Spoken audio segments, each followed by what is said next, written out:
Story time. You ready for this? A few months ago, I realised that I was kind of burned out. Like, if someone came to me and said, here, let me write you a cheque to go make a movie, your movie, I would have been like, let me get back to you on that. And that's not good. You know, an indie filmmaker should probably have a bunch of ideas that are just like bursting out, ready for that opportunity. And I didn't. So looking back, I reckon the root cause of that was a poor work-life balance. You know, I'd really thrown myself into work, and in the time remaining, I was mostly just vegging out, you know, with brain-numbing consumption. YouTube, TV, just content. And I think that's the creative trap, because we're so aware of how much work it would take to achieve our creative ambitions. You know, we know we have to hustle, but we also really freaking want to, because, you know, it's fun and we care deeply about it. So the danger is that it takes over completely, and one day you realise you've burned out, you've fallen in the trap. And I think for me, it changed when I went away for a month, and I made a video about it.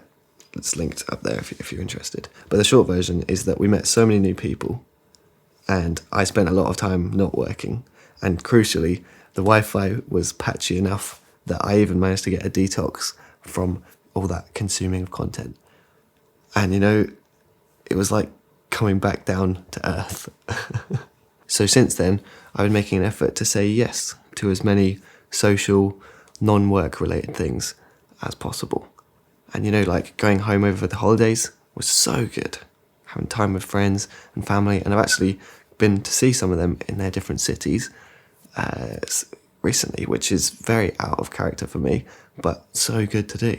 And then this past week, I thought I'd do a little experiment, go even further into the life side of the work-life balance. And now obviously I don't have any footage of this, that was the whole point. But I did film a little bit when I went to Bristol to see an old friend and pick up a painting. On the way to Bristol, and really that whole week, I was very aware that I should have been colour grading a project I'm behind on, and prepping for a feature I'm DPing later this year if everything goes to plan, and of course trying to post a video in here every week too, and keeping up with emails and meetings. And even with all of those things I should be doing, I decided to do lots of social stuff. Met a bunch of new people, had so many laughs, and a couple of especially fascinating conversations. Of course, all of it off camera. Honestly, that week was kind of exhausting, but it was also really good. And so, more broadly, what's changed over these last few months of trying to have a better balance between work and life? Well, I feel definitely more confident. Like, I've got to know people around me and myself so much better. Almost like it's a little bit scary, actually, how much. So many rich experiences, and obviously it hasn't been all fun and games, people are complicated, but the ups and downs, you know, it really is worth it compared to the rat race of just constantly trying to stay on top of this to-do list that is never ending, and where you're just working and working, and then you never get the chance to look up and think, what am I doing? I've got closer with some old friends, new ones too, and definitely got closer to my older brother. And, you know, I think I've learned that, like, you can set aside an entire day for work and still get absolutely nothing done. Or you can almost as easily plan non-work related things all throughout the day, and then have 2 hours work where you get tons done. Like, setting aside more time for work does not guarantee more results. And I've definitely seen that your subconscious can be processing an idea that you've planted, even kind of while you're just out having fun. You know, I'll be honest, like, I don't suddenly have a million great ideas ready for that elevator pitch. I still procrastinate. I still miss work deadlines because of life, and miss life stuff because of work. But I do feel more energized, and like I'm collecting experiences and characters that will later kind of flower into ideas. And that's what it really feels like, this old biblical idea that farmers should leave their fields fallow. So they plant their crops each year, but after 6 years in a row, they then leave the soil to be replenished.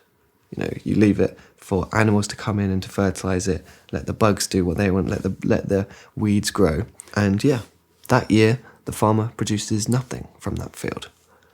But the benefits of that rich, replenished soil last for all of the years ahead.